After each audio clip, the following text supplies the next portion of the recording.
again. Here I am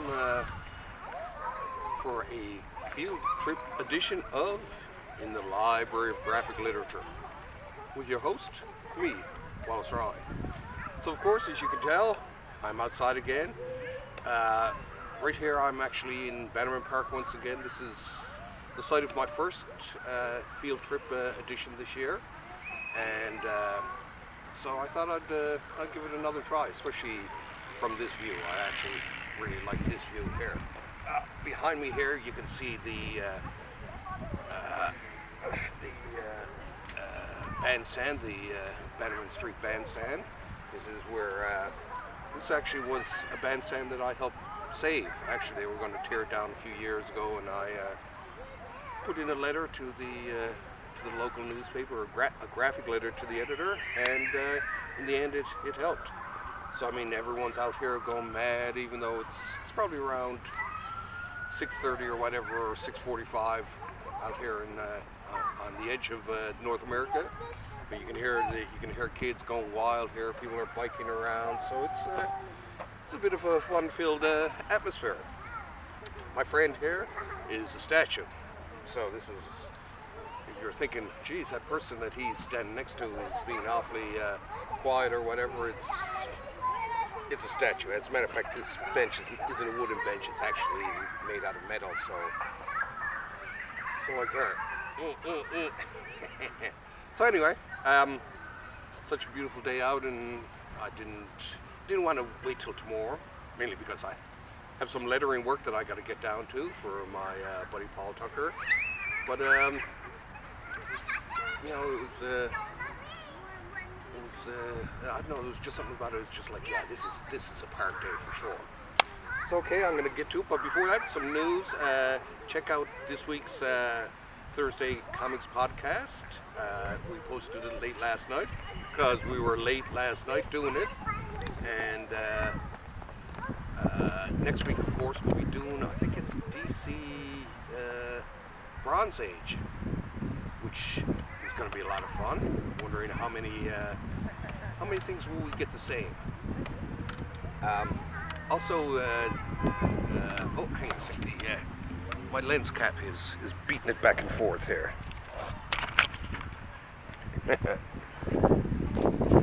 I know that. If I didn't do that, it would be driving you crazy later on. So anyway, so check that one out. It's going to be a good one. I already know. As a matter of fact, I do have my list already done up. The cool thing is, when Dennis and I do up our lists, we do them separately without showing them to each other, and then we read them out live for the first time to each other. So it's kind of fun like that.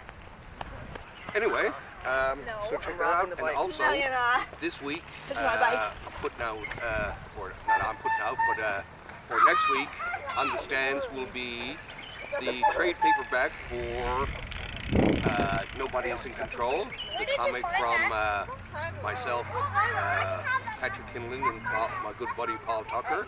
I do the lettering, Paul does the drawing, and Patrick wrote just one heck of a comic. So it's coming out.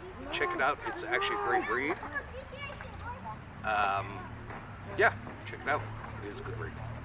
So let's get down to this week. This week we got a respectable stack this week. Let's start off with The Black Widow Strikes. This is a collection of various Black Widow stories.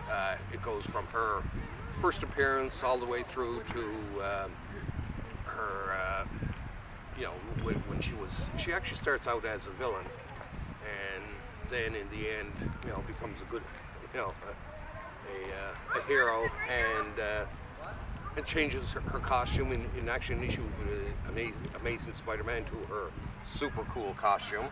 This one here, and the story. One of my favorite stories of her actually is in this, is the Amazing Adventure stories. Gene Colan did quite a few issues of it, and it's absolutely spectacular. Especially where he's inked by Wild Bill Everett. Everett is, of course, best known for creating the Submariner, but he was also actually a very good inker. He did some inking on Kirby for the Mighty Thor, and some other stuff, and he's very, very good. So check it out. This one. This is a good one. I'll get in close here so we can have a look here. Okay, let me make sure that I can see that I'm doing this right. Okay. So this is some early work by Don Heck, who doesn't get a lot of love. And here's an early, actually, an early Gene Colan run on the Avengers. And this is the, and this is it. This is the where she creates, where the Black Widow gets rid of her old costume and brings her new snazzy costume to life. So the old one, the first one was actually pretty lame, but this one, great costume. And this is the series. Now this starts off with John Buscema doing it, and he does a great job at it. And then Gene Colan takes it over. And this is Colan and Bill Everett. Everett was actually, I thought he inked Gene quite well. And that ran for a few issues. And then Don Heck comes along, takes over. And he's pretty good.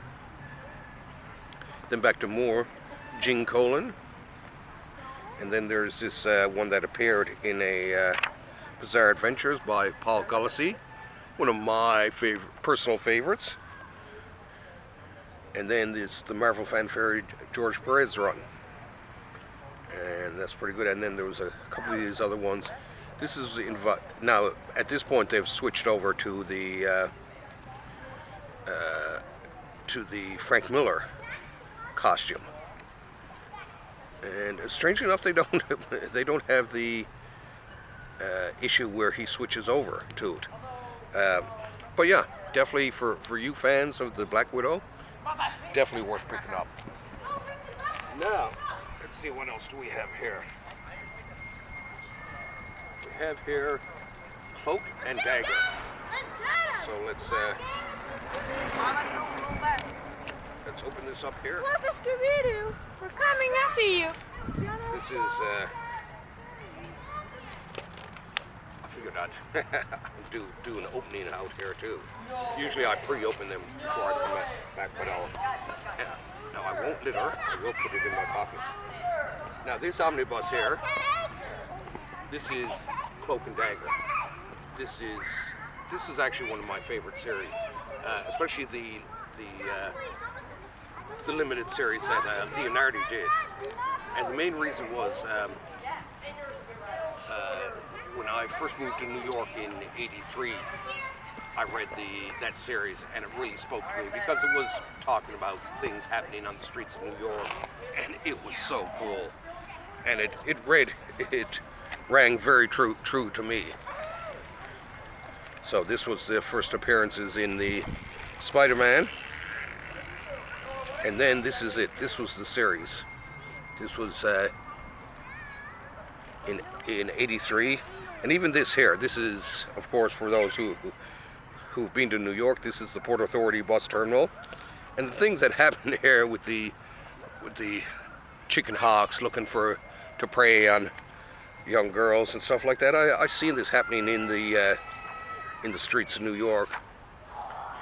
Here we go. Here's another scene from the streets. But yeah, it was I mean, when I read this, it rang true. I mean, same too with the Daredevils. This has the water towers involved in it. It really had the feel for New York City. That's why I fell in love with this. But I always liked the characters too. The characters were very cool. This also includes a couple of Marvel Fanfare here issue, and this one was done by, who was it? This was also Leonardo. I at one point owned one of these pages. I don't know whatever happened to it, but it's gone. And there's also some I do believe there's also some Sienkiewicz pages in here from the New Mutants, which of course, for those of you who are fans of New Mutants, know that the Sienkiewicz stuff was fabulous, right? There we go. So yeah, some cool pages. So this, highly recommended. Run out and pick it up. Cloak and Dagger. Another good one. Now here, I have Booster Gold from DC, a little bit more of a lighter touch. This of course is like this is the second. They already had one volume out. This is the second volume by Dan Jurgens. I'm still reading the first volume, but I will eventually get to this. But Jurgens, everyone, I can remember at the time, everyone was pretty excited about this. This has Booster Gold from 1325 Millennium, which actually sucked, unfortunately. 3, 4, 6, and 7, and then a couple of other ones. And a Secret Origins issue. So it's the art in it, of course, Dan Jurgens. I always actually liked Dan Jurgens' art. Bruce Patterson inking there. Well, yeah, a guy from the future who comes into the past. But yeah, it's more than entertaining enough.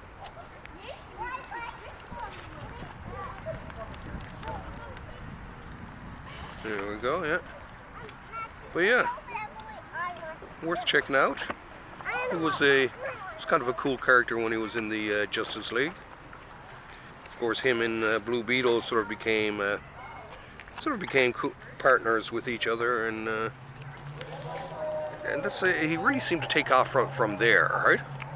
The series was, you know, medium popular or whatever like that, but when he hit the Justice League, that's when he really took off. Now, what else do we have here? Oh, from the good folks at Magnetic, this is true story of Irena Senderola, member of the Center for Social Aid during the Second World War.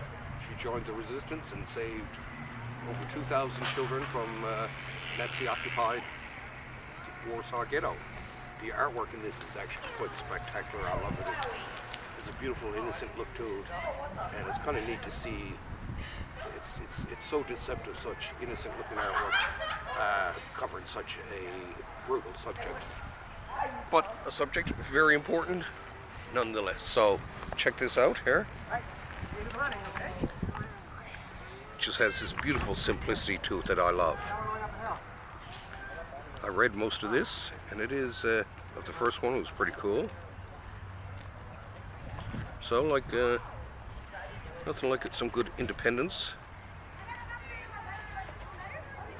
But yeah, check it out. Irena. Very cool. From Magnetic. Okay, and now, last but not least, by any stretch of the imagination, comes... open this up here. Comes... Dreadways, the true lives of the Fabulous Killjoys. Dun, dun, dun, dun, dun. Tear this open here.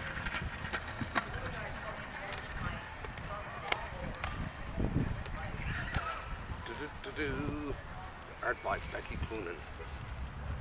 Yeah. This sounds pretty cool, actually. It's about someone who, as it says here, over a decade ago, the Killjoys, a team of revolutionaries, lost their lives while saving a mysterious young girl from a mega corporation. They live on in memory of not belief as the mega corporation widens its reach and freedom fades. The girl, now grown, reemerges, is put on the spotlight as a savior, a role she knows nothing about. Love the artwork. Check this out. Pretty darn cool, eh? So, very nicely done. Great story. Nice pink ribbon going through it. But yeah, I'm really looking forward to checking this out. Looks very interesting. And of course, the standard cool stuff in the back. Anyway, check check this out. Another cool book from the folks at Dark Horse Comics. Anyway, that's it for this week. It was not a bad little stack. Sorry for all the people riding back and forth. You think they'd be a little bit more respectful of us comic book journalists, but hey, we're used to it. Anyways, once again, check out Thursday Comics next week, the giant size one especially. And next week, run out and pick up a copy of our book, Nobody's in Control, from Black Mask. It's in trade paperback form, and it's worth it.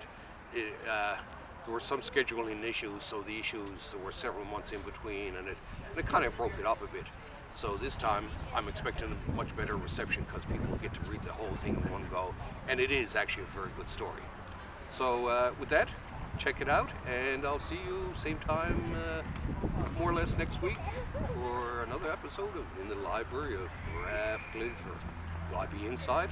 Will I be outside? Who knows? But check in and see what you think. In the meantime, thanks for having me over. See you later. Love y'all. Woo!